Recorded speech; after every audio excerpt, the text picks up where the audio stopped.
एका पालकांचा मला घाबरून फोन आला, की 15 वर्षांचा त्यांचा मुलगा रात्री मोबाईलवर नको ते व्हिडिओ म्हणजेच ॲडल्ट कंटेंट बघत होता. त्यांना हे समजलं, पण ते काहीच बोलले नाहीत, गप्प बसले. आणि पालकांनो हीच तुमची सगळ्यात मोठी चूक होऊ शकते.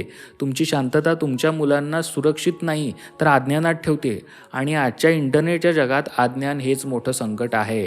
सेक्स एज्युकेशन म्हणजे शरीराबद्दलच बोलणं नाही, तर संमती असणं, रिस्पेक्ट असणं आणि सुरक्षितता शिकवणं. पण हे कसं आणि कधी करायचं, तर त्याचे वयोमानानुसार काही टप्पे सांगता येतील. 5 ते 7 वर्षाच्या वयात मुलांना गुड टच आणि बॅड टच शिकवा. त्यांना सांगा की त्यांच्या शरीरावर फक्त त्यांचा अधिकार आहे. साधारणतः 8 ते 10 वर्षाच्या वयात शरीरात होणारे नैसर्गिक बदल अर्थात प्युबर्टी समजावून सांगा, जेणेकरून त्यांना स्वतःच्या शरीराची भीती वाटणार नाही. 11 ते 13 या वयात अट्रॅक्शन आणि क्रश होणं हे पाप नाही, तर हार्मोन्समुळे होणारी नैसर्गिक प्रक्रिया आहे, हे त्यांना सांगा.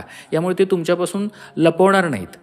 15 वर्षांच्या पुढे खरी वेळ आहे रियालिटी चेक देण्याची. त्यांना समजावून सांगा की मोबाईलवर जे ॲडल्ट कंटेंट दिसतं ते फॅन्टसी आहे, रियालिटी नाही. तिथं ना प्रेम असतं, ना कन्सेंट असतं. खऱ्या आयुष्यात सन्मान आणि जबाबदारी महत्त्वाची असते. हे सांगताना लेक्चर देऊ नका. टीव्हीवर एखादा सीन आला किंवा एखादी बातमी आली तर त्यावर गप्पा मारा त्याच्यासोबत.